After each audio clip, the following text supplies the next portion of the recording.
அது கண்டிப்பா ஏற்றுக்கொள்ள முடியாது. பிரதானத்துவம் இந்த கூட்டத்துக்கு கூட்டப்பட்டது. ஏன் இவ்வளவு ஒரு கன்ஃபியூஷன்? நான் ரொம்ப சிம்பிளான ஒரு கொஸ்டின். அவருக்கு வேற எந்த விதமான ரைட்ஸும் கிடையாது.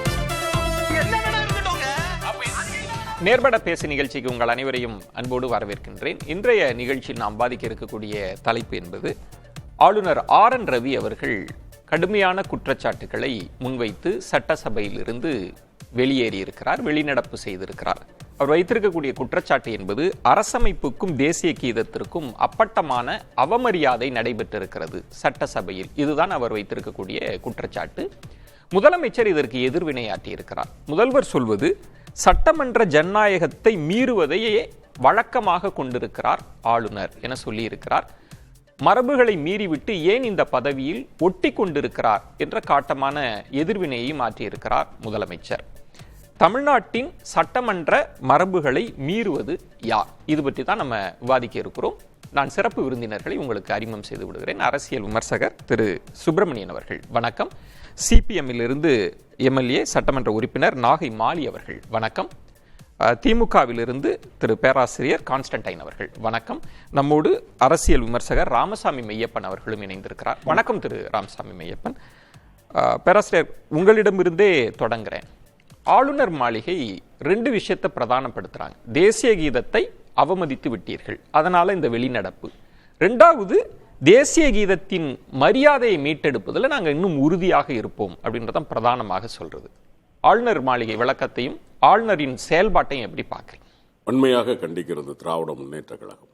மாண்புமிகு முதலமைச்சர் அவர்கள் சொல்லியிருப்பதைப் போல மிகவும் சிறுபிள்ளைத்தனமான குற்றச்சாட்டுகளை சொல்லிவிட்டு செய்த அவமரியாதை, அதிலும் 8 கோடி தமிழர்களும் தங்கள் உயிராக மதிக்கிற தமிழ்த்தாயை அவமதித்து விட்டு அவர் அதை திசை திருப்புவதற்காக இப்படி ஒரு காரணத்தை சொல்வாரேயானால் அது வன்மையாக கண்டிக்கத்தக்கது. ஒன்று, அவர் சொல்லி இருக்கிறார் அரசமைப்பு சட்டத்தை இந்த அரசு மதிக்கவில்லை என்று. அரசமைப்பு சட்டத்தின் எந்த பிரிவு தேசிய கீதம் பாடப்பட வேண்டும் என்று வலியுறுத்தி இருக்கிறது? சொல்லி இருக்கிறாரா? பாட வேண்டும் என்று இருக்கிறதா? நாங்கள் எங்கே அவமதித்திருக்கிறோம்? எங்கள் தமிழ் தாயை முதலில் வைத்திருக்கிறோம், இந்திய தாயை கடைசியில் வைத்திருக்கிறோம். இது எங்களுடைய நடைமுறை. இந்த நடைமுறை தான் it is the conventional procedure. இதுதான் இன்றைக்கு வரைக்கும் இருக்கிறது.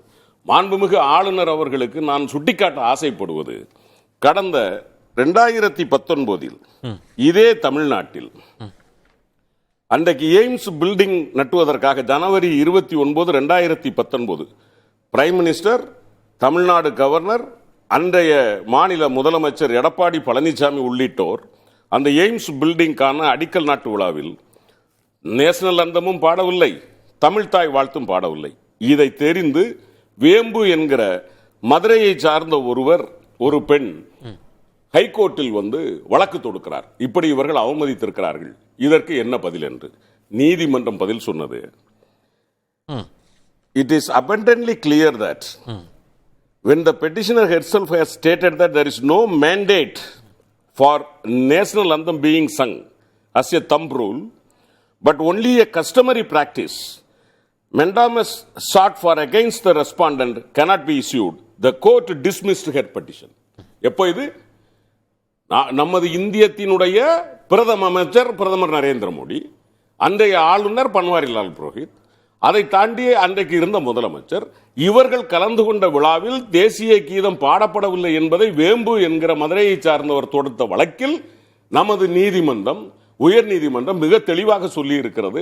அது ஒரு நடைமுறை, அது பாடப்பட வேண்டும் என்கிற கட்டாயம் இல்லை என்பதை இந்த ஒரு வழக்கு மட்டுமல்ல, ஏறத்தாழ 17 வழக்குகள், குறிப்பாக நமது கேரளாவிலே 3 மாணவர்கள், உங்களுக்கு ஞாபகம் இருக்கும் என்று நினைக்கிறேன், 3 மாணவர்கள் பாடாத போது, ஆனால் அவர்கள் எழுந்து நின்றார்கள், மரியாதையோடு நின்றார்கள். பாடப்படவில்லை என்பது குற்றமல்ல என்பதை சொன்னது மட்டுமல்ல, முடியாது. நேஷனல் அந்தம் பாடுவதை அல்லது நேஷனல் அந்தம் பாடப்பட வேண்டும் என்பதை நாம் கட்டாயப்படுத்த முடியாது என்பதை 17 வழக்குகள் உச்சநீதிமன்றத்தில் சொல்லி. இப்ப 2 விஷயம். ஆளுநர் தரப்பிலிருந்து சொல்வது, நாங்க கோரிக்கை வைக்கிறோம், நாங்க தமிழ் தாயை மதிக்கிறோம் ஆளுநர். நான் அதெல்லாம் எதிராலாம் இல்லை, அதோட சேர்த்து இதையும் பாடணும், முடிக்கிறப்ப தேசிய கீதம் பாடணும்.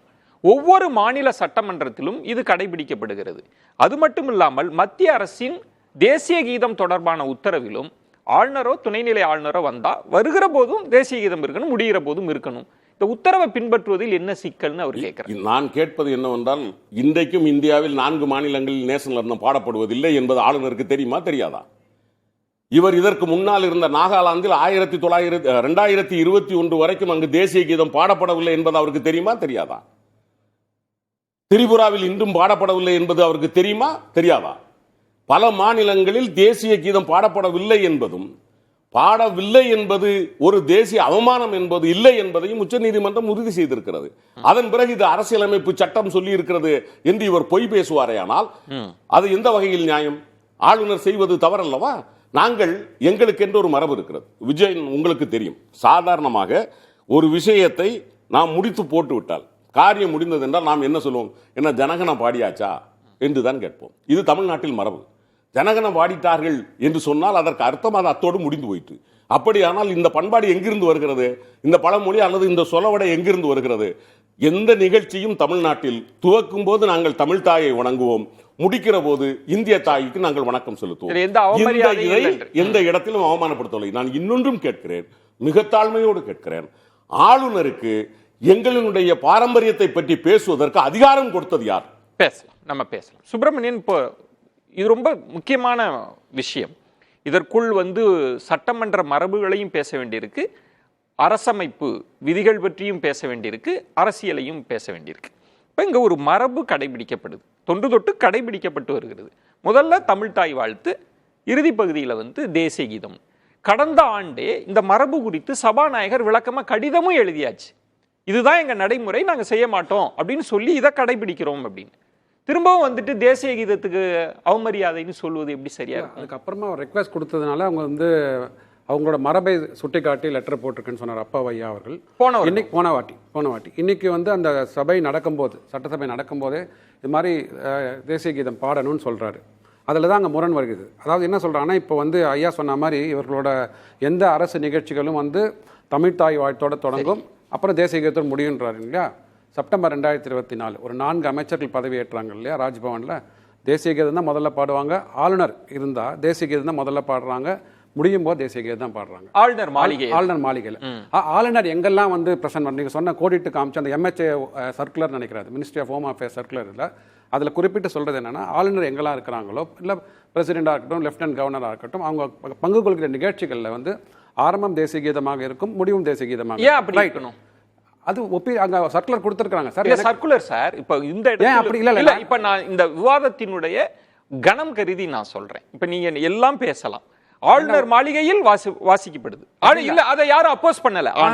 ஆனால் கலந்து கொள்கின்ற விழாக்களில் இல்ல, அப்படி இல்லன்ற இல்ல, அந்த இடம் தான் நான் சொல்றேன் சார், அந்த இடம் தான் நான் அதை மறுக்கவே இல்லை. அதனாலதான் நானே அவர்கிட்ட கோடிட்டு. ஆனால் சட்டமன்றம் என்று வருகிற போது சபாநாயகர் மரபுகளை தீர்மானிக்கிறார், அந்த அவை மரபுகள். அதனாலதான் இங்க எல்லா விமர்சனத்திலும் சட்டமன்ற மரபை நீங்க டிக்டேட் பண்ணாதீங்க, உங்களுக்கு அந்த அதிகாரத்தை யார் கொடுத்ததுன்ற கேள்வி இருக்குல்ல, இது சட்டமன்ற மரபுக்குள்ள வருது. இல்ல, அவர் பங்கு கொள்கிற விழாக்கள் அது இல்ல, இடம் பிளேஸ் முக்கியம் இல்ல, அவர் இல்ல, பிளேஸ் தான் முக்கியம். அவரும் தமிழ்தாய் வாழ்த்தும் பாடுங்க, அது ஒன்றும் தவறில்லை. அவர் என்ன சொல்றாருன்னா, அது சேர்த்து தேசிய கீதம் முதல்ல பாடிட்டு திருப்பி தேசிய கீதம் பாடலாமே, அதுல என்ன தவறு இருக்கிறது அப்படின்னு தான் கேட்கிறாரு அவர். நான் இப்படி கேக்குறாங்க அவங்க, முதல்ல தமிழ்தாய் வாழ்த்து, அதுல தவறே இல்லை, தமிழ்தாய் வாழ்த்து அதுக்காக ஏன் வெளிநடப்புன்னு கேக்குறாங்க. இல்ல, அதுக்கப்புறம் இந்த தேசிய கீதம் பாடுவதற்காக அவர் கேட்கிறாரு, அதுக்கு எந்த பதிலுமே வரல.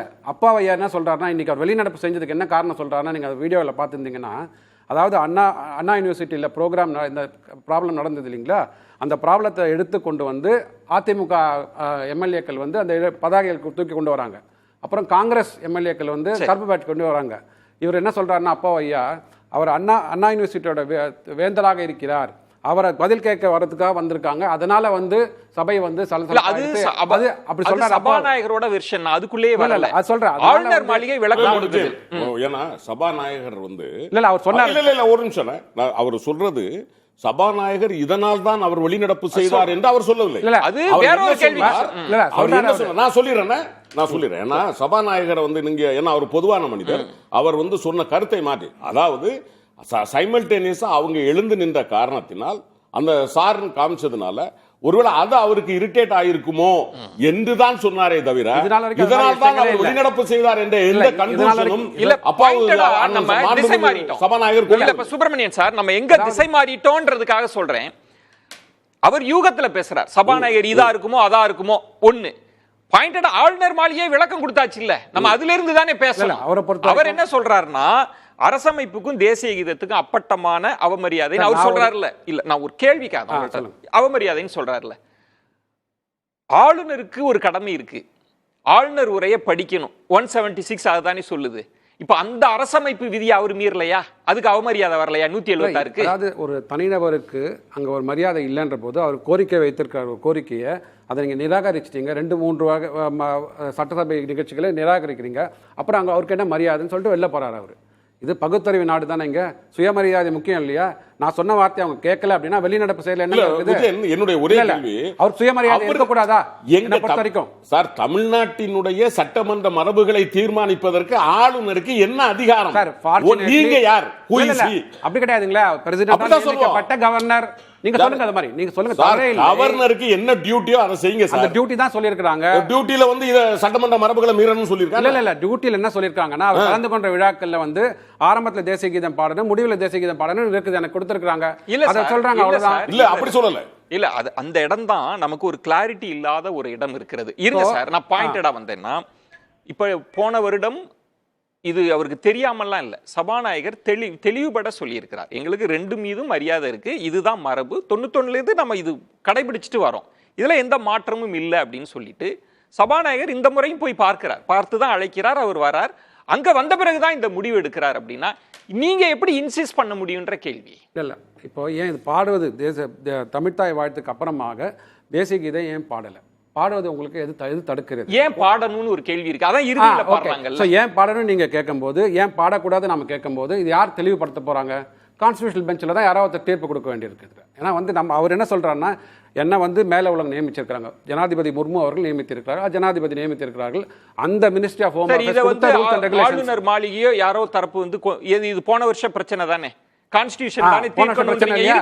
இருங்க சார், இந்த ஒரு வருடத்திற்குள் இதுக்கு தீர்வு கண்டிருக்கலாமே. ஓகே, இவர் என்ன நினைச்சிருக்காங்க? இல்ல நேரடியாக இந்த சட்டமன்றத்துல போய் கேட்டா ஒரு முடிவு கிடைக்குமான்னு பார்த்திருக்கிறாரு. கிடைக்கல. இனிமே கான்ஸ்டிடியூஷன் பெஞ்சுக்கு போகணும். இதை சட்டமன்றத்தில் இருக்கிறவங்க எம்எல்ஏக்கள் போகணும், இல்ல இவர் போகணும். யாராவது ஒருத்தர் போய் ஆகணும். போயிட்டு தீர்வு கிடைச்சாதான் அடுத்த சட்டமன்றம் ஒழுங்காக நடக்கும். இல்ல இதே மாதிரி தான் நடக்கும். தேசிய கீதத்தை வலியுறுத்துவதின் நோக்கம் என்ன? இந்தியாவில் இருக்கிற எல்லாரும் 140 கோடி இந்தியாவில் தான் தேசிய கீதத்தை ஒரு நேரம் படிக்கிறோமே. வலியுறுத்தக்கூடிய நோக்கம் என்ன? என்ன சார், இந்தியா நீங்களும் இந்தியன் நாங்களும் இந்தியன் சார். உங்களை விட அதிகமாக நாங்கள் இந்தியத்தை நேசிக்கிறோம். தமிழ்நாட்டு மக்கள் தமிழர்கள் தமிழ்நாட்டை நேசிப்பதில் எங்களுக்கு யாரும் பாடம் எடுக்க வேண்டிய அவசியம் இல்லை. நாங்கள் நிரூபித்திருக்கிறோம். தமிழ்த்தாய் வாழ்த்து பாடத்துக்கு யாரும் பாடம் இப்ப எனக்கு ஒரு கிளாரிட்டி கொடுங்க. இந்த விஷயம் போன வருஷமும் பேசப்பட்டதுதான். 2 விஷயத்தை சொல்றாங்க. ஆமா, மத்திய அரசினுடைய தேசிய கீதம் தொடர்பான உத்தரவில் சொல்லப்படுவது ஆளுநரோ துணைநிலை ஆளுநரோ. அதனால சுப்பிரமணியன் எங்க போனாலுமே தேசிய கீதத்தை முதல்ல பாடணும், கடைசியிலும் பாடணும். அது அவருக்கு வழங்கப்பட்டிருக்கிற உத்தரவு. அதை நீங்க செய்யணும்னு அவர் கேட்கிறாருன்றாங்க. இல்ல நான் சொல்றது என்ன அப்படின்னா, நீங்க இத வந்து உங்க ஆளுநர் நடத்துற ஃபங்க்ஷன்ல நீங்க நடத்துறீங்களா? நாங்க கேள்வி கேட்கிறோமா? எங்க சட்டமன்ற மரபுன்னு நாங்க ஒண்ண வச்சிருக்கும் போது இதை மீறணும்னு உங்களுக்கு சட்ட அதிகாரம் இருக்கிறதா? ஓகே நாகிமல்லி, நீங்க இந்த விஷயத்தை எப்படி, இது ஒரு சட்ட சிக்கலாவும் இருக்கு. அவர் வந்து தேசிய கீதத்தையே அவமதிச்சுட்டாங்க, அரசமைப்பை அவமதிச்சுட்டாங்கன்னு. இன்னொன்னு சட்டமன்ற மரபுன்னு இருக்கு, மத்திய அரசினுடைய உத்தரவு இருக்கு, தேசிய கீத குறியீட்டு சட்டம்னு இருக்கு. எப்படி புரிஞ்சுக்கிறது இந்த விஷயத்தை? அதாவது ஆளுநர் சட்டமன்ற மரபுகளை மீறுவது தமிழ்த்தாய் வாழ்த்து தேசிய கீதம், இது செகண்டரியாக நம்ம பேசுவோம். சட்டமன்ற மரபுகளை தொடர்ந்து ஆளுநர் மீறிக்கொண்டிருக்கிறார். சென்ற முறை ஆளுநர் உரை என்பது அரசினுடைய கொள்கை திட்டங்களை சட்டமன்ற உறுப்பினர்களுக்கு அதன் மூலமாக தமிழக மக்களுக்கு தெரிவிப்பது தான் ஆளுநர் உரை. ஆளுநர் உரை அரசு தயாரிக்கிற உரை.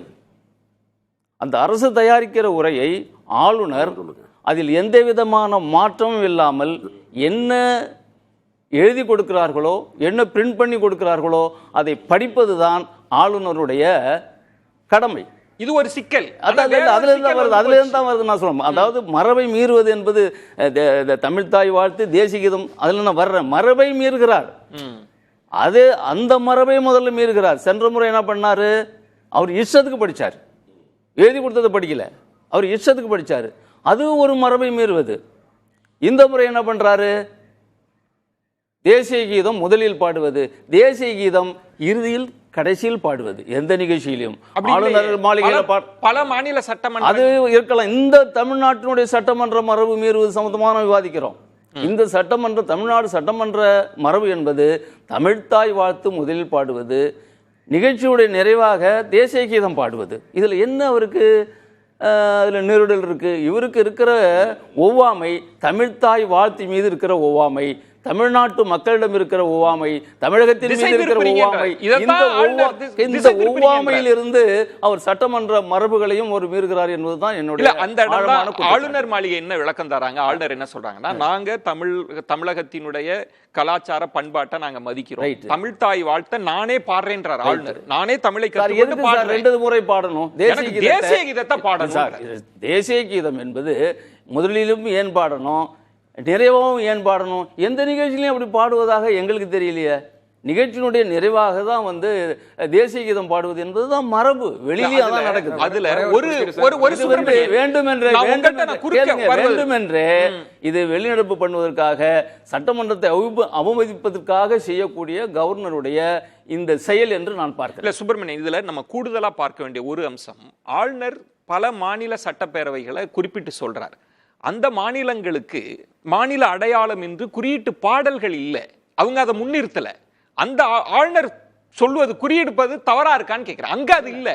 இங்கு தமிழக அரசாணை ஜீவோ போட்டே இருக்கே தமிழ்த்தாய் வாழ்த்து. நீங்க எப்படி அதோட இதை கம்பேர் பண்ண முடியும்? தமிழ்த்தாய் வாழ்த்தும் இந்திய தேசிய கீதமும் பாடம் தான் சொல்ல. தமிழ்த்தாய் வாழ்த்த புறந்தள்ளி இல்ல, அது பிரச்சனையே இல்ல சார். நம்ம அதுக்குள்ளே நிக்க வேண்டாம், அடுத்தது வரணும். ஏன் தேசிய கீதம் அப்பயே பாடணும்? அதானே அவர் கேட்ட கேள்வி. ஏன் துவக்கத்தில் பாடணும், ஏன் பாடணும்? இது வேண்டும் என்றே செய்யக்கூடிய காரியம். இல்ல நீங்க என்ன சொல்றீங்க? ஐயா என்ன சொல்றாங்க? 91ல இருந்து இருக்குல்ல சார்? கண்டிப்பா இருக்குது. பன்வாரிலால் புரோஹித் இருந்தாங்கல்ல சார், வித்யாசாகர் ராவ் இருந்தாங்கல்ல சார். பண்ணலனால இவர் புதிதா கொண்டு வரக்கூடாது எங்க சட்டம் இல்ல, ஒருவர் உருவாக்க முடியுமான்னு கேக்குறேன். உருவாக்க வேண்டாம். சட்டமன்ற மரபை உருவாக்குவது ஆளுநர் அல்ல, சட்டமன்ற மரபை உருவாக்குவது தமிழக சட்டமன்ற. அங்கதான் ஆளுநருக்கு அந்த உரிமை இல்லை. இல்ல, இப்போ ஒரு சிக்கல் வந்து உரிமை இல்லை.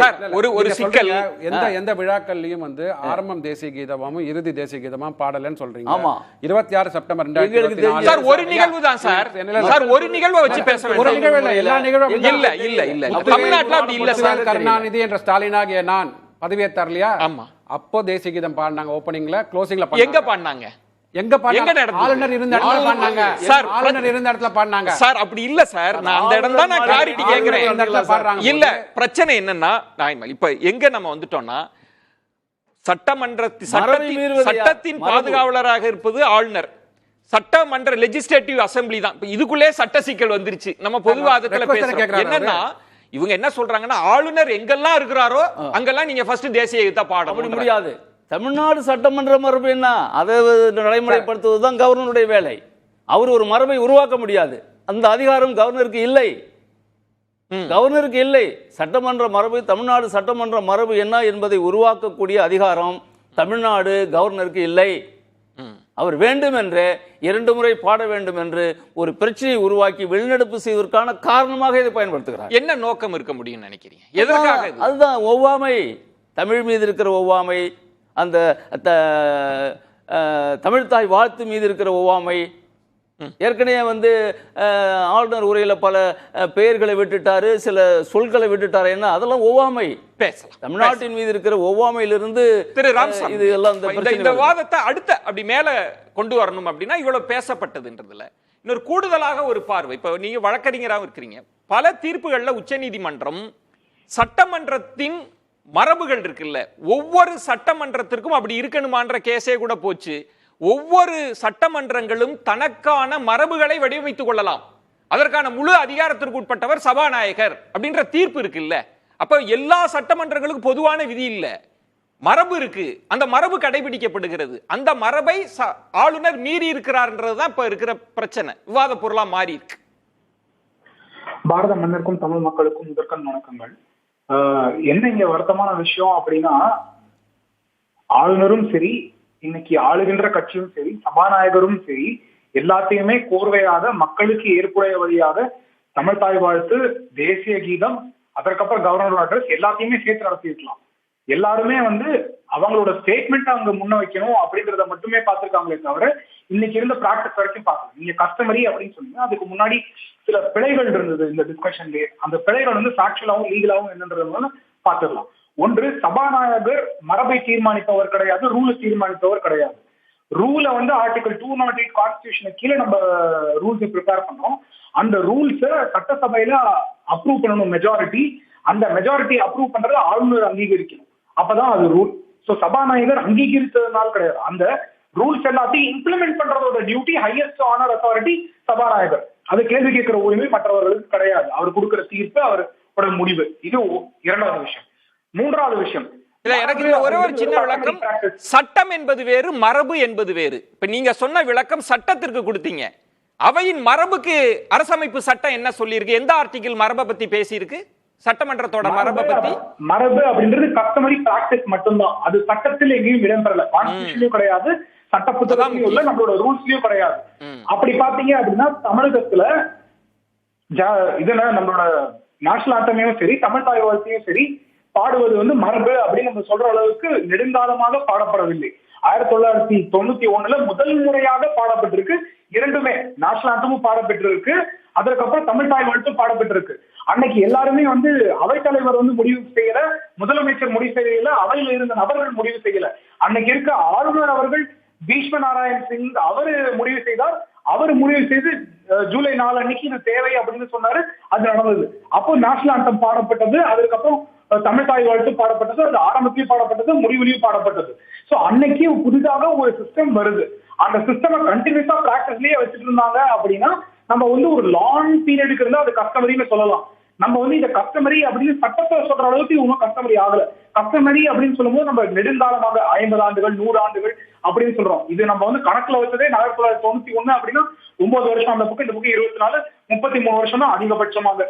அதுல நேஷனல் ஆண்டம் பாடப்பெற்ற டைமும் இருக்கு, தமிழ் தாய் வாழ்த்து பாடப்பெற்ற டைமும் இருக்கு. இரண்டுமே பாடப்பெறாத டைம்களும் 1921 அப்புறமாவும் இருக்கு. அதனால மரபு இதுதான் ரூல் அப்படின்னு சொல்றதுக்கு ரூலா எங்கேயும் இம்ப்ளிமெண்ட் இல்ல, ரூலா இல்ல சார். இப்ப மரபுல கன்சிஸ்டன்ட்டா பிராக்டிஸ் பண்ணப்படல. ஆமா, அவைக்குள்ள இருக்கு சார். இப்ப சட்டமன்ற அவைக்குள் தேசிய கீதம் பாடப்பட்டே ஆக வேண்டும் என்பது சட்டமா? இல்ல, முதல்ல பாடணும்ன்றது சட்டமா? அது சட்டம் கிடையாது. ஆனா அந்த ரிக்வெஸ்ட் வைக்கிறதுக்கான உரிமை ஆளுநருக்கு இருக்கு. அந்த ரிக்வெஸ்ட மறுக்கிறாங்க அப்படின்னா எதற்காக மறுக்கிறாங்க அப்படின்றது கேள்வி. அது வந்து மக்கள் முடிவு செய்து கொள்வார்கள். ஒருத்தர் ரிக்வெஸ்ட் வைக்கிறாங்க, அந்த ரிக்வெஸ்ட மறுக்கிறாங்க அப்படின்றதுதான். சட்டம் கிடையாது. இரண்டுமே பண்ணணும்னு சட்டம் கிடையாது, இரண்டுமே பண்ணக்கூடாதுன்னு சட்டம் கிடையாது, ஒன்ன மட்டும் தான் பண்ணணும்னு சட்டம் கிடையாது. அப்போ ஒரு ரிக்வெஸ்ட் இஸ் பீயிங் பிளேஸ்ட். இதனால் சரி, இப்ப இதுல இன்னொரு கூடுதல் கேள்வி. நீங்க கொஞ்சம் தலைப்பு மேல எழும்பினதுனால கேக்குறேன். இத மக்கள் தான் முடிவு செய்யணும், ஏன்னா எதுவுமே சட்டம் இல்லைன்னு. ஆனா ஆளுநருக்கு ஒரு சட்டம் ஒரு நிர்பந்தத்தை கொடுக்குது இல்லையா? 176(1) பிரிவு. அவர் ஆளுநர் உரையை படிச்சே ஆக வேண்டும் என்பது அந்த சட்ட நிர்பந்தம் ஆளுநருக்கு இல்லையா? அந்த சட்ட அந்த 176 செக்ஷனை விட்டுறலாமா? அதனாலதான் இன்னைக்கு ஆரம்பிக்கும் போது என்னோட ஸ்டேட்மெண்ட்டை கேவேட்டோட ஆரம்பிச்சேன். 3 பேருமே, அவை தலைவரும் சரி, ஆளுநரும் சரி, முதலமைச்சரும் சரி, அவையில் இருந்த மற்ற நபர்களும் சரி, 4 பேருமே இன்னைக்கு அவையில என்ன நடக்கணுமோ அதை செய்யல, மக்களுக்கு என்ன தேவையோ அதை செய்யல. அதனால அதுல வந்து நான் வன்மையாக கண்டிக்கிறேன். அந்த வார்த்தையை நான் வன்மையாக அப்படின்றது நான் ராமசாமி மெய்யப்பன் அவர்கள் வேண்டுமென்றே திசை திருப்புகிறார். நான் அதை வன்மையாக கண்டிக்கிறேன். முதலமைச்சரோ சபாநாயகரோ இந்த இடத்தில் எந்த இடத்திலும் அவர்கள் மரபு மீறவில்லை. மரபு மீறி தமிழ்நாட்டிற்கும் தமிழர்களுக்கும் அவமானத்தை ஏற்படுத்தி தந்தவர் ஆளுநர் RN ரவி என்பதை நான் பகிரங்கமாக குற்றம் சாட்டுகிறேன். பேசிட்டு அவரு கொடுத்தார். இல்ல, அவமானம் அப்படின்றது யாருக்கும் கிடையாது. அவமானம் உங்களுக்கு இல்ல சொல்லுங்க. பொறுத்த வரைக்கும் மக்கள் வந்து தேர்ந்தெடுக்கப்பட்டவர்கள், அவர்கள் வந்து செய்ய வேண்டிய வேலையை இன்னைக்கு யாருமே அந்த செய்யல அப்படின்றதுதான் என்னோட வருத்தம். என்ன தேவை அப்படின்னா, இன்னைக்கு நேஷனல் ஆண்டம் பாடலாமா அப்படின்னு கேட்கும் போது ஒருத்தர் கூடாது அப்படின்ற ஒரு நிலைப்பாட்டுல இருந்திருக்காங்க. கூடாதுன்னு சொன்னாங்களா இல்லைன்னு எனக்கு தெரியாது. ஆனா இன்னைக்கு பிளே பண்ணப்படல அப்படின்றது இன்னைக்கு இருக்க ஃபேக்சுவல் பொசிஷன். இல்ல, அது முன்னாடியே சொல்லிட்டாங்க திரு ராமசாமி, சொல்லிட்டாங்க. இந்த நிலைப்பாட சபாநாயகர் அவர்கள் கடிதம் வாயிலாக கடந்த ஆண்டு தெளிவுபடுத்திட்டார். நான் ரூல வந்து அவங்க டிசோவே பண்ணிட்டாங்கன்னு நான் சொல்லல. ஒரு ரிக்வெஸ்ட் இருக்கு, அந்த ரிக்வெஸ்ட் நிராகரிச்சாங்க அப்படின்னு சொல்றேன் நான். என்ன தேவைன்னு கிடையாது, ரூலே தேவையில்லை, சட்டம் தேவையில்லை. நான் நேஷனல் ஆந்தம் பாடலாமான்னு கேட்கிற ஒரு நிகழ்ச்சி இருக்கு. அந்த நல்ல நிகழ்ச்சியில ஒரு நேஷனல் ஆந்தம் பாடலாம் அப்படின்ற போது ஏன் பாடக்கூடாதுன்னு சொல்லணும் அப்படின்றதுதான் இருக்கு. ராமசாமி மையப்பனுக்கு ஒண்ணு ஞாபகப்படுத்துறேன் ஐயா, ஒரே ஒரு நிமிஷம். அந்த ஒண்ணு மட்டும் சொல்லிடுறேன், உங்களுக்கு ஞாபகப்படுத்திடுறேன். ஏன்னா நீங்க என்னமோ நாங்க தேசிய கீதம் பாடாத மாதிரியும் அத பாடுறதுக்காக அவர் கேட்ட மாதிரியும் நீங்க அப்படி ஒரு முயற்சி செய்றீங்க. இங்க தமிழ்தாய் வாழ்த்தும் பாடப்படுது, தேசிய கீதமும் பாடப்படுகிறது. அப்படி இருக்கிற போது தேசிய கீதத்தை முதலிலும் பாட வேண்டும், கடைசியிலும் பாட வேண்டும் என்று ஆளுநர் கேட்பதில் என்ன உள்நோக்கம்? ஐயா, அவர்கள் நேஷனல் எனிமி அப்படின்லாம் நான் எதையும் சொல்லல. ரூல் இன்னைக்கு கிடையாது, ஆக்ட்ல எதுவும் கிடையாது. ஒரு பிராக்டிஸ் பிரிஸ்கிரைப்டா இருக்கு. நேஷனல் ஆந்தம் கோடுன்னு ஒண்ணு இருக்கு. அந்த நேஷனல் ஆந்தம் கோடு கீழே ஆளுநர் எங்க இருந்தாலும் முதல்ல வரும்போதும் அவர் செல்லும் போதும் இல்ல அந்த நிகழ்ச்சி முடியும் போதும் நேஷனல் ஆந்தமும் யூஸ் பண்ணணும், அதாவது பாடப்படணும் அப்படின்னு கொடுத்திருக்காங்க. அது ஒரு கைட்லைனா நீங்க எடுத்துக்கோங்க. சரி, கைட்லைனா நம்ம கடைபிடிக்க தேவையில்லை.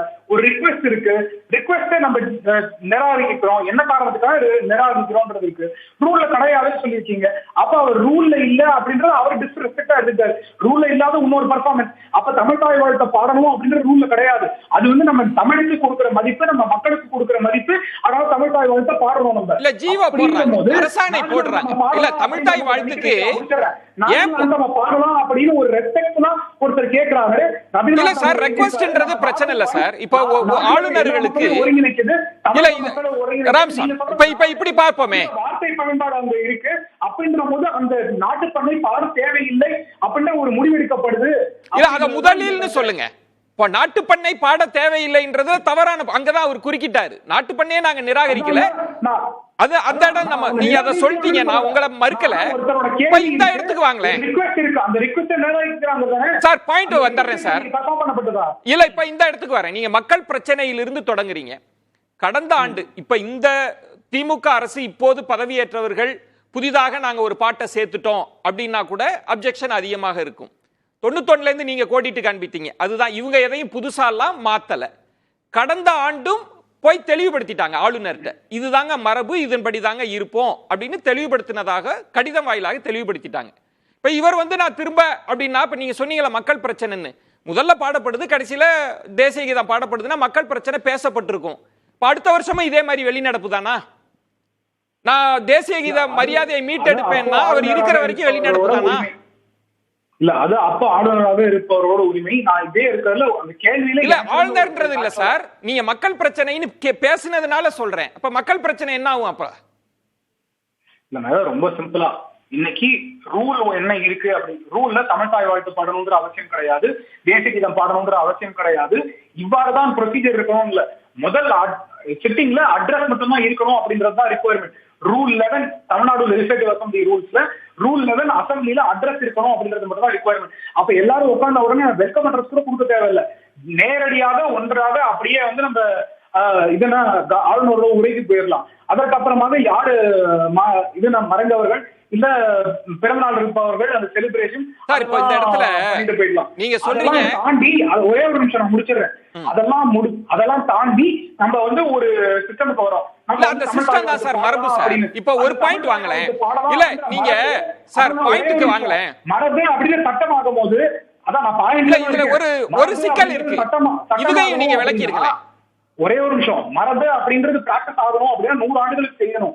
இப்ப கஸ்டமரி லா அப்படின்னு எதை கோர்ட் ஏத்துக்குது அப்படின்னா இல்ல சார், நீங்க சார் பாயிண்ட் இல்ல அந்த இடத்துல திரும்பவும் நம்ம பேச வேண்டியது சட்டமன்ற வளாகம், சட்டப்பேரவை. நம்ம அதை மையமாக வச்சு பேசணும். நம்ம எல்லா சட்டங்களையும் இந்த பிரச்சனையோட ஒப்பிட முடியாது. இப்ப தெலுங்கானாவில் ஆளுநரே இல்லாம ஆளுநர் உரை வாசிக்கப்படுது. அப்ப என்ன பண்ண முடியும்? எந்த சட்டம் அவங்களை வலியுறுத்துச்சு? அப்ப இந்த பிரச்சனைக்கு தீர்வுன்ற இடம் தானே இருக்கு. சட்டமன்றத்திற்குள் சபாநாயகர் மரபுகளின் காவலனாக இருக்கிறார் சார். நம்ம அந்த இடம் தான், இல்லாட்டி உச்ச நீதிமன்றம் தான் இதுக்கு தீர்ப்பு சொல்லணும், தலையிட்டு சொல்லணும். நான் சொன்ன மேட்டருக்குள்ள வாங்க சார், அதுதான் கேட்கிறேன். சட்டமன்றத்தோட ரூல்ஸ் அண்ட் காவலன், ரூல்ஸ் மீறப்பட்டிருக்கு அப்படின்னா அதற்கு அவர் ஆக்ஷன் எடுக்கட்டும். மரபு அப்படின்றது இன்னும் ரூல் ஆகல அப்படின்னா இன்னைக்கு மெஜாரிட்டி டிஎம்கே இருக்காங்க, மன்னிக்கணும், மெஜாரிட்டி இருக்காங்க, அவங்க Tamil Nadu legislative assembly rules amend பண்ணட்டும். அசம்பிளி ரூல்ஸ்ல அட் கமென்ஸ்மெண்ட் வந்து தமிழ் தாய் வாழ்த்து மட்டும் தான் பாடணும், அதுக்கப்புறம் அட் க்ளோஷர் நேஷனல் ஆந்தம் மட்டும் தான் பாடணும் அப்படின்னு அவங்க அமெண்ட்மெண்ட் கொண்டு வர சொல்லுங்க. அன்னைக்கு அது தேவையில்லை, அது தேவையில்லை சார், அது தேவையில்லை. ஏன் சட்டமாக்கணும்? அத சொல்றது நீங்க யாருங்க? அது சட்டம் கிடையாது. இல்ல இல்ல, நீங்க இந்த இடம் தான் ஒரு குழப்பம் இருக்குன்றேனா, இந்த இடம் தான் குழப்பம் இருக்கு. அப்ப நீங்க சட்டமாக்குனாதான் ஏற்றுக்கொள்வீங்கன்னா சார், நான் அந்த இடம் தான் சார் சொல்றேன். சார் சார் நான் ஒன்னு சொல்றேன் சார், இல்ல தெலுங்கானாவில் சட்டம் ஏற்றி இருக்கிறாங்களா? இல்ல, தமிழ்நாடு லெஜிஸ்லேட்டிவ் அசெம்பிளி ரூல்ஸ் தான் எனக்கு தேவை. No no no no no, நீங்க இப்ப வழக்கறிஞரா பேசுங்க, வழக்கறிஞரா பேசுங்க. சட்டம் மரபு பத்தி பேசுறதுனால நான் கேக்குறேன் சார். சார் உங்க ஆர்குமெண்ட்ல இருந்து தான் சார் நான் கேக்குறேன், உங்க ஆர்குமெண்ட்ல இருந்து தான் எனக்கு விளக்கம் வேணும். தெலுங்கானாவில் ஆளுநர் இல்லாமலேயே ஆளுநர் உரையை வாசிக்கலாம், வாசித்தார்களே, அவங்க சட்டம் போட்டுட்டு வாசிச்சாங்களா, மரபா வாசிச்சுக்கிட்டாங்களா, சட்டம் போட்டாங்களா? நீங்க என்ன விளக்குங்க, நான் தெரிஞ்சுக்கிறேன். ஒண்ணும் இல்ல, தமிழ்நாடு லெஜிஸ்லேட்டிவ் அசெம்பிளி ரூல்ஸ்னு ஒன்னு இருக்கு. அப்ப அந்த ரூல்ஸை ஃபாலோ பண்ண வேணாம்னு சொல்லுங்க. ரூல்ஸ்ல எதுவும் போட தேவையில்ல. நாளைக்கு நீங்களும் நானும் சும்மா லெஜிஸ்லேட்டிவ் அசெம்பிளிக்குள்ள போலாம், ரெண்டு பேரும் உட்கார்ந்துக்கலாம். எனக்கு புரியல உங்க விளக்கம், எனக்கு புரியல. இல்ல புரியல உங்க விளக்கம் என்ன. நான் கேட்ட கேள்வி என்பது, நீங்க சொல்றது ரூல்ஸ்ல இன்னைக்கு இல்ல, அவங்களா பண்ணிக்கிட்டாங்க, அதனால அது சரி. மரபுன்றேன், மரபு. நான் அது மரபு கிடையாதுன்னு சொல்றேன். மரபு அப்படின்னா ஓகே, மரபுன்றதுக்கு தமிழ் டெஃபினிஷனும் சட்டத்துல டெஃபினிஷனும் நீங்க சொல்லுங்க. மரபு சொல்றேன் சார், கடைபிடிப்பது, காலங்காலமா கடைபிடிக்கப்பட்ட ஒன்றுதான் மரபு. அந்த மரபை எதுக்காக சார்? சார் ஒரு பாயிண்ட் தான், ஒரே ஒரு விஷயம், ஒரே ஒண்ணு அவருக்கு விளக்கம் சொல்லிடுறேன். மொத்தமே நமக்கு 55 வருஷத்துல 25 வருஷம் 30 வருஷம் கடைபிடிக்கிறது மரபு இல்லையான்னு கேக்குறேன் சார். நமக்கு 55 வருஷம் தான் சார். நான் கேட்கறது என்னன்னா, மொத்தம் நம்ம சட்டமன்றத்தை நம்ம 1956 தமிழ்நாடு வந்து 45 25 70 வருஷம், இந்த 70 வருஷத்துல 35 வருஷமா நம்ம கடைபிடிச்சிட்டு இருக்கோம்னா அது மரபு இல்லையான்னு கேட்கறேன். அது எப்படி மரபு இல்லாம போகும்? 70 வருஷத்துல 35 வருஷம் மரபு இல்ல. ராமசாமி அவர்களே, நான் ஒரே ஒரு கேள்வி, ஒரு கூடுதல் விளக்கம் உங்களோட கோணத்துல. இப்ப நீங்க மரபு அப்படின்னா மரபு கடைபிடிக்கப்படுவதற்கு குறைஞ்சது இவ்வளவு காலம்னு நம்ம ஏதாவது வச்சிருக்கிறோமா? சொல்லுங்க சார், ஏதாவது இவ்வளவு 25 வருஷம் இருந்தாலும் அது மரபு. உச்சநீதிமன்றம் அதற்கான வரவேற்பை கொடுத்திருக்கு. அவங்களோட தீர்ப்புகள்ல அவங்க கொடுக்கல. மன்னிக்கணுங்க, கஸ்டமரி லான்னு அக்செப்டட் என்ன அப்படிங்கிறது உச்சநீதிமன்றம் இல்ல. ஆண்டு கால முறை சார், ஒரு 2 இடத்துல ஒரு குழப்பம் இருக்கு ராம்சாமி. உங்கள்ட்ட விளக்கம் நான் கேட்க ஒரு சென்டென்ஸ் கூட முடிய மாட்டேங்குதுல. நீங்க நிறுத்தலாம், நீங்க கேள்வி கேட்கலாம். நான் உங்கள்ட்ட தான் நிக்கிறேன், முடிச்சிட்டு நான் கேள்வி கேளுங்க. நீங்க விலகுறப்பெல்லாம் நான் உங்கள்ட்ட வருவேன். நான் குறுக்கிடுவது உங்களை அந்த நேர்கோட்டில் கொண்டு வருவதற்கு தான், வேற எதுக்கு. கஸ்டமரி சட்டம் அப்படின்னு என்னன்னு சொல்றேன். கஸ்டமரி சட்டமுக்கு அப்புறம் என்னோட 3வது வார்த்தை வரல. இல்ல, அந்த 3வது வார்த்தையில ஒரு கேள்வி வந்துருச்சு, மரபுக்கு கால வரையறை இருக்கா? உச்சநீதிமன்றம் கஸ்டமரி லா அப்படின்னா எதை அக்செப்ட் பண்ணிக்கலாம், எவ்வளவு காலம் மினிமம் இருக்கணும் அப்படின்றத ஒவ்வொரு சீக்வென்ஸ் சொல்லியிருக்காங்க. அது எவ்வளவு காலம் சொல்லுங்க. இரண்டாவது விஷயம் இங்க முதக்குள்ளே நில்லுங்க, எவ்வளவு காலம்னு சொல்லியிருக்காங்க. ரெண்டாவது விஷயம், எவ்வளவு காலம் சொல்லியிருக்காங்க, கன்சிஸ்டன்டா விடாம ஃபாலோ பண்ணணும். 1991 இருந்து இன்னைக்கு வரைக்கும் 2024 ஜனவரி வரைக்கும் ஒவ்வொரு முறையும் ஜூலையில் இருந்து ஜனவரி வரைக்கும் ஒவ்வொரு வேற சார், நம்ம அதுக்குள்ள வேண்டாம். அது இது பெரிய வாதம், அத டீடைலா பேசணும். அது கரெக்டானது இல்ல. நான் டக்கு டக்கு டக்குன்னு சொல்லிட்டு போறேன். நம்ம குவிஸ் क्वेश्चन மாதிரி வச்சுக்கலாம். Yes or no yes or no இல்ல, எஸ் ஆர் நோல இல்ல. ராமசாமி ஐயப்பன், நான் சொன்ன விஷயத்துக்கு இல்ல இல்ல இல்ல இல்ல இல்ல நான் கேட்டது அது தவறா கோட் பண்ணப்படுது. அதனால தான் நான் உங்கள்ட்ட வரேன். நீங்க வந்து இப்ப இந்த மரபு இல்ல அப்படின்னு உங்க ஆர்குமெண்டா தான் 1991 இருந்து 1991 ஜூலை 4ஆம் தேதியில இருந்து 2024 ஜனவரி 6ஆம் தேதி வரைக்கும் ஆளுநர் ஒவ்வொரு முறையும் சட்டமன்றத்தில் சென்ற போது எல்லாம் தமிழ் தாய் வாழ்த்து பாடப்பட்டிருக்கிறது. அவர் கிளம்பும் போது எல்லாமே நேஷனல் ஆந்தம் பாடப்பட்டிருக்கு. அப்படி நீங்க ரெக்கார்ட்ல காமிங்க. இல்ல எனக்கு ரெக்கார்ட் பண்ணப்பட்டிருக்கு. இல்ல எனக்கு ஒன்று புரியல. இல்ல ராமசாமி அவர்கள்ட்ட நான் எதுக்காக இவ்வளவு குறுக்கிடுறேன்னா, இல்ல இல்ல பாயிண்ட் என்னன்னா சார், இல்ல இல்ல நீங்க ஒரு வழக்கறிஞரா இருக்கீங்கல்ல, ஒரே ஒரு கேள்விதான்.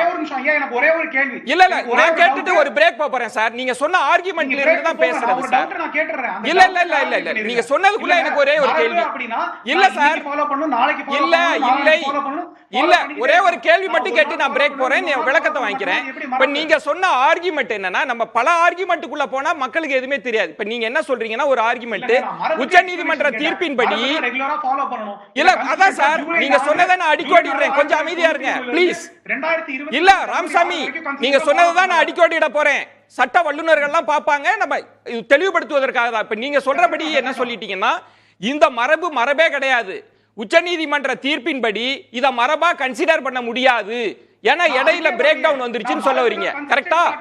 திரு கான்ஸ்டன்டைன், இப்போ முதல் சுற்றுல எல்லாரும் அவங்கவுங்க சட்ட பார்வை கோணத்தை முன் வச்சிங்க. இதுக்கு தீர்வு உச்சநீதிமன்றம் தான் கொடுக்கணும். இதை தாண்டி அரசியல் பார்வை பேசலாம்னு நினைக்கிறேன். எல்லாம் சுருக்கமாக இதுல என்ன அரசியல் உள்நோக்கம் இருக்க முடியும்னு நினைக்கிறேன். திசை திருப்புறாருன்னு சொல்றதுக்கு என்ன காரணம்? அதாவது வரேன் திரு ராமசாமி, காத்துருங்க ப்ளீஸ். அதாவது தேசிய கிளாரிஃபிகேஷன் ஐயா பேராசிரியர் ஐயா மன்னிக்கணும், அது சட்டம் குறித்து ஒரு கிளாரிஃபிகேஷன் அப்படின்னு சொன்னீங்க. அப்போ for over a long period without any interruption அப்படினாங்க கஷ்டம். ஆனா இங்க இடைவேளை இருக்கிறது அப்படின்றனால அது கஷ்டம் கிடையாது. நீதிமன்றத்துல முடிவு பண்ணலாம், உங்க பார்வையை முன் வச்சிருக்கீங்க, நீதிமன்றம் முடிவு பண்ணலாம். நான் எக்ஸ்பிளைன் பண்ண சட்டம் தவறு அப்படின்னு சொன்னீங்க, அதற்கான இது பொசிஷன் இல்ல. நான் கால அளவு தான் சொன்னேன். நான் உங்களுக்கு நம்ம பேசுவோம் கால அளவு, இது நீதிமன்றத்துக்கு வரட்டும். நான் என் பார்வையை முன் வச்சிருக்கேன், உங்க பார்வையை முன் வச்சிருக்கீங்க, நீதிமன்றம் முடிவு பண்ணட்டும். அப்படின்றதுக்கும் நீங்க வாங்க. இன்றி 1991 ல இருந்து 2024 வரைக்கும் இல்ல ராமசாமி, நம்ம அதுக்குள்ளே நிக்க வேண்டாம் திரு ராமசாமி, அதை தாண்டி பேசலாம். இதை நீங்க வந்து இது மரபு கிடையாது, பிரேக் டவுன் ஆயிடுச்சுன்னு நீங்க கூட நீதிமன்றத்துக்கு போகலாம். உங்களுக்கு கூட வாய்ப்பு இருக்கு, நீதிமன்றம் முடிவு பண்ணட்டும். உங்க வாதத்தை நான் பதிவு பண்ணிட்டேன். அப்ப பிரேக் டவுன் இல்ல அப்படின்ற வாதம் வைக்க வேண்டாம். இல்ல கால அளவு நிர்ணயம் செய்யல, அதுதான் என்னோட ஆர்குமெண்ட். நம்ம பேசலாம். அதாவது இன்றைக்கு 2 முறை தேசிய கீதத்தை பாடுவதால் அவன் பெரிய தேசப்பற்றாளன் என்று யாராவது நினைப்பார்களே, ஆனால் அது ஒரு சிறுபிள்ளைத்தனமாகத்தான் இருக்கும். தேசப்பற்றை தெரிவிப்பதற்கு ஒரு நேரம் பாடினால் போதாதா? அதை முதல்ல பாடினா அவன் பெரிய தேசியவாதி, கடைசியில் பாடினால் அவன் தேசப்பற்று இல்லாதவன் என்று நாம் எடுத்துக்கொள்ள முடியாது. என்னை பொறுத்த வரைக்கும், அதாவது ஆளுநர் அவர்கள் வெளியே பேசுகிற போதெல்லாம் அரசியலமைப்பு சட்டத்திற்கு எதிராகவே பேசுகிறார். இந்த நாடு மதச்சார்புள்ள நாடு என்று பேசுகிறார். இந்த அரசியலமைப்பு சட்டத்தில் சில குறைபாடுகளை சுட்டிக்காட்டுகிறார். அரசியலமைப்பு சட்டத்தின்பால் அவருக்கு பெரிய மரியாதைகள் இருப்பதை போல் தெரியவில்லை. அதை தாண்டி மிக முக்கியமாக நான் எதை பார்க்கிறேன், கவர்னருக்கு ஒரு அலர்ஜி இருக்கிறது, ஒவ்வாமை. எந்த ஒவ்வாமை என்றால், அவர் போகிற பக்கங்களில் எல்லாம் இந்த அரசை பற்றி குறை கூறிக்கொண்டு வருகிறார். ஆனால் இந்த அரசு உண்மையில் சாதனைகளை செய்திருக்கிறது. அதை ஒன்றிய அரசினுடைய புள்ளி விவரத்தின் வழியாக ஆளுநர் உரையில் இருக்கிறது. அது அவருடைய வாசிப்பிற்கு போய்விட்டது. அப்படியானால் அவர் தான் பேசிய பொய்களை இங்கே மறுத்து அவர் உண்மைகளை பேச வேண்டும். உண்மையை தரிசிப்பதற்கு அவருடைய மனச்சாட்சி அவரை உறுத்துகிறது. எனவேதான் இதுதான் அரசியல். இதற்கு பின்னால் அவருக்கு ராமசாமி அவர்கள் வச்ச ஆர்குமெண்ட்லயுமே, சுப்பிரமணியன் அவங்க வச்ச ஆர்குமெண்ட்லயே, ஒருவேளை இது அரசு ஏற்றுக்கொண்டிருந்தால், அவர் ஒரு ரெக்வஸ்ட் வைக்கிறார், ஏற்றுக்கொண்டிருந்தா உங்களுக்கு அந்த ஸ்பேஸ் கிடைச்சிருக்குமே, அவரே படிச்சிருப்பாரு. இல்ல, நல்ல கேள்வி. இப்ப நீங்க ராமசாமி மையப்பெண்ட கேட்டீங்கல்ல, சரி, இப்ப இந்த ஆளுநர் போய்விட்டு இன்னொரு ஆளுநர் வந்து தமிழ் தாய் வாழ்த்தையே பாடுங்கள் என்று சொன்னால் அதை நம்ம பயன்படுத்திக்கலாம். அப்ப வாரவங்க போறவங்க எல்லாம் முடிவு பண்ணுவாங்களா தமிழ்நாட்டை? கேள்வி அங்க வருது இல்ல. நான் ஒண்ணு சொல்றேன், இந்த கேள்வியை பாரதிய ஜனதா கட்சியினுடைய சட்டமன்ற உறுப்பினர்கள் கேள்வி கேட்டிருந்தால் அது வேறு, அதை நான் ஏற்றுக்கொள்கிறேன். ஒருவேளை பாரதிய ஜனதா கட்சிக்கு அப்படி ஒரு ஆசை இருந்து அதை ஒரு தீர்மானமாக அல்லது ஒரு விவாதமாக, பாரதிய ஜனதா கட்சியினுடைய சட்டமன்ற உறுப்பினர்கள் 4 பேர் உள்ளே இருக்கிறார்களே, யாராவது விவாதித்திருந்தால் கூட அது நியாயம். ஏனென்றால் அவர்கள் மக்களால் தேர்ந்தெடுக்கப்பட்டவர்கள். அவர்களுக்கு அப்படி கேட்க முடியாது. புதிதாக வருகிற கவர்னர் வெறும் கேள்வியே கேட்க கூடாதுங்க. கேள்வி கேட்கறதுக்கு என்ன நீங்க சொன்னீங்க இல்லையா, புதிதாக வருகின்ற கவர்னர் வெறும் தமிழ்தாய் வாழ்த்து மட்டும் பாட போறாங்க, தேசிய கீதத்தை விட்டுட்டாங்க அப்படின்னா பொதுமக்கள் இருக்கிற 8 கோடி மக்கள் இருக்கிற யார் வேணா கேள்வி கேட்கலாம், அதிகாரம் இருக்குங்க. நீங்க சொன்னீங்க வேம்புன்னு ஒரு பொண்ணு சொன்னீங்க பாத்தீங்களா, கோர்ட்ல கேஸ் போட்டுட்டாங்க இல்லையா? தமிழ்நாட்டில் இருக்கக்கூடிய எந்த குடிமகனுக்கும் உரிமை இருக்கிறது. ஆமா, ஆனா அந்த உரிமை இந்த கேள்வி கேட்க கவர்னருக்கு இல்லைங்கறான். Governor is not the citizen of Tamil Nadu. இதுல உள்ள அரசியல் நீங்க எதை பாக்குறீங்க? அரசியல் என்ன அப்படின்னு பாத்தீங்கன்னா, 2016ல, அதாவது இப்ப இருக்கிற முதலமைச்சர் முன்னாள் எதிர்க்கட்சி தலைவரா இருக்கும்போது, ட்ரெஷரர் ஆஃப் டிஎம்கே இருந்தபோது அவர் என்ன சொன்னாங்கன்னா, இது வெறும் கவர்மெண்ட் ஸ்பீச்சுங்க, இது கவர்னர் ஸ்பீச் இல்லை அப்படின்னாரு. கவர்மெண்ட் ஸ்பீச், அப்போ உள்ள கவர்னர் டெலிவர் பண்ண ஸ்பீச், அப்போ அதிமுக அரசாங்கம் இருந்தபோது, இது வந்து ஒரு கவர்மெண்ட்டோட ஸ்பீச் கிடையாது, அரசாங்கத்தோட ஸ்பீச் கிடையாது, கவர்னரோட ஸ்பீச். நாங்கள் ஒருபடி மேலே கலைஞர் ஐயா அப்போ இருந்தாங்க. அப்போ அவர் வந்து இது best joke of the year அப்படின்னாங்க. ஸோ இப்போ நம்ம எதிர்க்கட்சியாக இருக்கும்போது ஆளுநர் உரையை இவ்வளோ கிரிட்டிசைஸ் பண்ணுறோம்ல, இப்போது அதே ஆளுநருக்கு நீங்கள் உரையை தயாரித்து கொடுக்கிறீர்கள். அப்போ அதில் வந்து இருக்கிற அந்த சொல்லப்பட்ட செயல் திட்டங்கள்லாம் வந்து உண்மையிலே செயல்படுத்தப்பட்டிருக்கின்றனவா அதெல்லாம் தெரியல. ஸோ அதில் ஓவாமை அவருக்கு இருக்கிறது. ஸோ அதனால தான் அவரால் டெலிவர் பண்ண முடியல. அதனால தான் 2-3 சட்டமன்றத்துக்கு முன்னாடி கூட அவரால் சில வாக்கியங்களை தவிர்த்து விட்டு போனார். எப்படி சொல்ல முடியும் அவரால்? அதாவது திராவிடம் சொல்ல முடியாது. நீங்க சார் உங்கள்கிட்ட தான் வரேன். நீங்க சொன்னதான் சரி. பெரியார் சொல்ல முடியாதுன்னா அவர் தமிழ்நாட்டுல கவர்னரா இருக்க லாயக்கு இல்ல. இல்ல எதிர்க்கட்சி தலைவரா இருக்கும்போது நீங்க என்ன சொல்றீங்க? கவர்னர் படிச்சத வந்து கவர்னர் ஸ்பீச்ன்றீங்க, best joke of the year சொல்றீங்க. சார் உண்மை இல்ல best joke of the year சொல்றாரு கலைஞர் அவர்கள். Best joke of the year சொல்றாரு. அப்ப நீங்க எதிர்க்கட்சியா இருக்கும்போது ஒரு நிலைப்பாடு, ஆளுங்கட்சியா இருக்கும்போது நீங்க என்ன சொல்றீங்க? மாற்றமே கிடையாது. நீங்க உங்க நிலைப்பாடு இருக்குது, மாற்றம் இருக்கிறது. இது கவர்னர் ஸ்பீச் சார். இதுக்குள்ள இருக்கிற அரசியல் கொள்கை குறிப்பு தான் கவர்னர் வாசிக்கிறார். அதை வாசிச்ச போது 2014 சட்டப்படி திரு சுப்பிரமணியன் அது சட்டப்படி அது அரசினுடைய கொள்கை விளக்கதான் இது சார். இது ஒரு பிரிட்டிஷ் மாடல் சார். இது வந்து ஒரு பாயிண்ட் உங்களுக்கு தெரியாதுல்ல, எல்லாருமே அறிஞ்சதுதான். வெங்கட்ராமன் அவர்கள் குடியரசுத் தலைவராக இருக்கிறப்ப அவரே சொல்றாரு வந்து இது ஒரு பிரிட்டிஷ் மாடல், ஆளுநர் தான் அதுக்கு வாசிக்கணும், அது அரசினுடைய கொள்கை தானே, அரசினுடைய வாய்ஸ் தான் அது. நாகை மாலியா, அதாவது ஆளுநர் உரை அரசினுடைய கொள்கை, அது அரசினுடைய கொள்கை ஆளுநர் மூலமாக சொல்றாங்க. அதை விமர்சிக்க உரிமை இருக்கு. ஆளுநர் உரை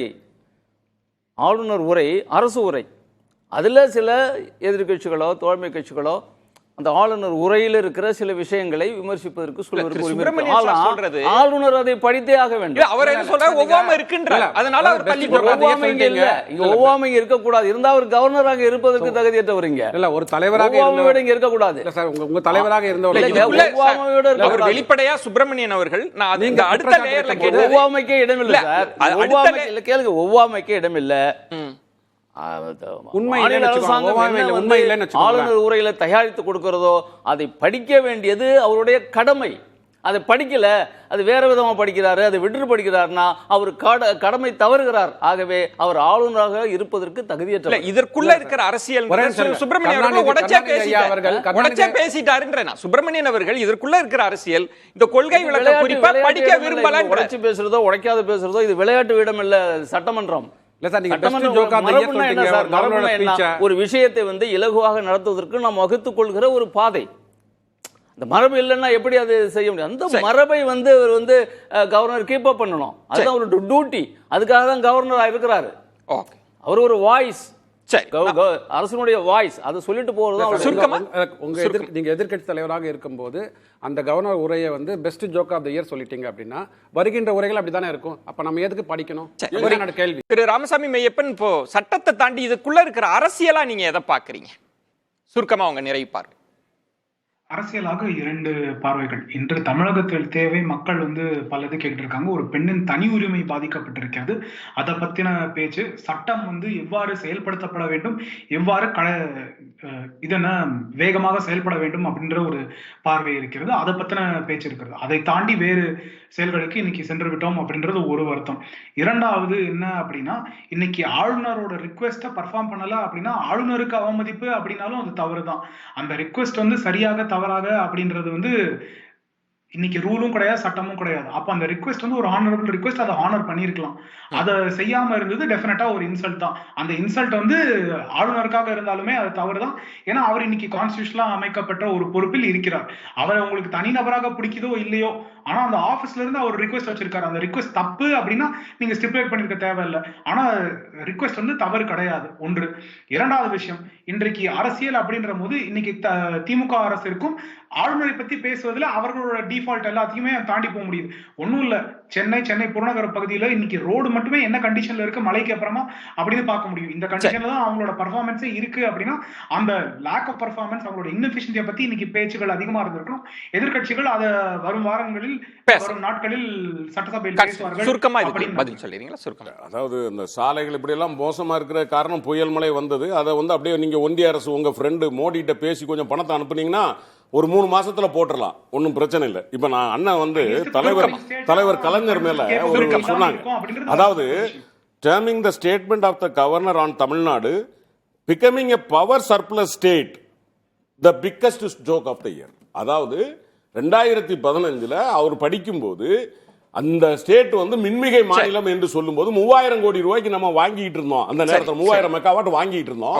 இப்படி நீங்க சொல்லுவது அந்த statement is the joke of the year. ஆளுநருடைய உரையை சொன்னதில்லை, அதற்காக சொல்லுகிறேன். எனவே ஆளுநர் உரை மீது எங்களுக்கு எப்பொழுதும் மரியாதை உண்டு. அது அரசாங்கத்தின் அறிக்கை என்பது இதுல ஒரு தெளிவுன்றது வந்து நம்ம தொடர்ந்து பார்க்கிறோம். கட்சிகள் வந்து ஆளுநர் உரை ஏமாற்றம் அளிக்கிறதுன்னு சொன்னா அது ஆளுநர் மீதான விமர்சனம் அல்ல, ஆளுங்கட்சியினுடைய கொள்கை மீதான விமர்சனம். அந்த புரிதலோடு நம்ம நிகழ்ச்சியை முடிக்கலாம்னு நினைக்கிறேன். அதுதான் அதை விமர்சிக்கலாம், அது பிரச்சனை இல்லை. சிறப்பு விருந்தினர்களுக்கு நெஞ்சம் நிறைந்த நன்றிகளை தெரிவித்துக் கொள்கிறேன். மற்றொரு தலைப்புல சந்திக்கிறேன். நன்றி, வணக்கம்.